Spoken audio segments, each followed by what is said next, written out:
आप देख रहे हैं SY लाइव न्यूज। ठाणे महानगर पालिका चुनाव 2025 के लिए आरक्षण की प्रक्रिया मंगलवार को पूरी हो गई।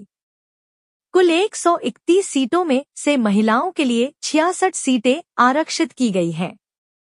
इनमें से 5 सीटें अनुसूचित जाति महिला, 2 सीटें अनुसूचित जनजाति महिला, 18 सीटें पिछड़ा वर्ग महिला और 41 सीटें सामान्य वर्ग महिला के लिए आरक्षित हैं।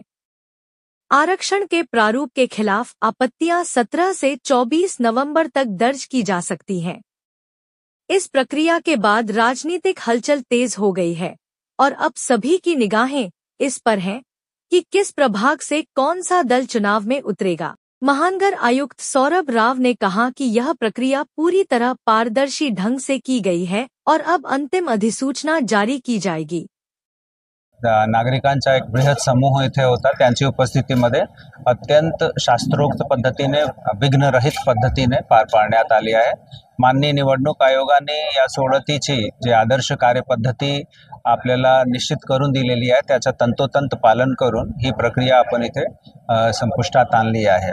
आपल्याला कल्पना आहेतच की ठाणे महानगरपालिकाचा जे एकंदरीत कार्यक्षेत्र आहे त्यामध्ये 131 प्रभाग आहेत आणि या 131 प्रभागांपैकी विविध नागरिकांचे जे विविध समूह आहेत, समुदाय आहेत, त्यांच्यासाठी आरक्षण कशा पद्धतीने ठेवायचा याच्या अनुषंगाने आजचा हा पूर्ण कार्यक्रम होता। यामध्ये अनुसूचित जातीसाठी जे एकूण जागा आहे त्या 9 आरक्षित आपल्याला झाली आहे आणि त्याचा मूल आधार जे अनुसूचित जातीची लोकसंख्या आहे। अनुसूचित जमातीसाठी 3 प्रभाग, नागरिकांचा मागास वर्ग प्रवर्ग जे आहे त्याच्यासाठी 35 प्रभाग आणि सर्वसाधारण एकूण 84। आता यामध्ये परत अनुसूचित जातीचे जे एकूण राखीव आपले 9 प्रभाग आहेत त्यापैकी 5 प्रभाग महिलांसाठी राखीव झालेले आहेत।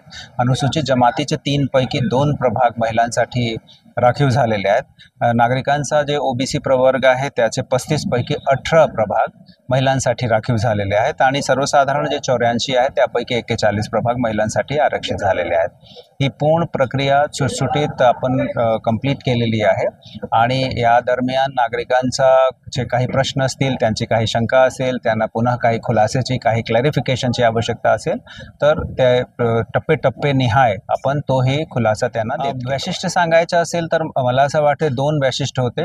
माननीय निवडणूक आयोगने जे आदर्श कार्यपद्धती आखून दिलेली आहे त्याचा तंतोतंत पालन करणे आणि पूर्णतः पारदर्शक पद्धतीने शाळेची मध्ये शिकणारी लहान मुलींची मदतीने आपण ही प्रक्रिया अत्यंत सपोर्ट मिळणार आहे आणि पूर्णतः जे दोन्ही जे प्रशासनाचे दोन्ही घटक आहेत अर्थात प्रशासकीय अधिकारी तसेच निवडून आलेले जनप्रतिनिधी ते एकमेकांना सहकार्य करून पुढे जाणार आहे। लोकशाहीचा हा मूलभूत एक संकल्प आहे, एक तत्व आहे की यामध्ये निवडून आलेले जनप्रतिनिधी हे विकासाला चालना देतात आणि जे इतर प्रशासकीय यंत्रणा आहे ती त्याला सपोर्ट करते। थँक्यू।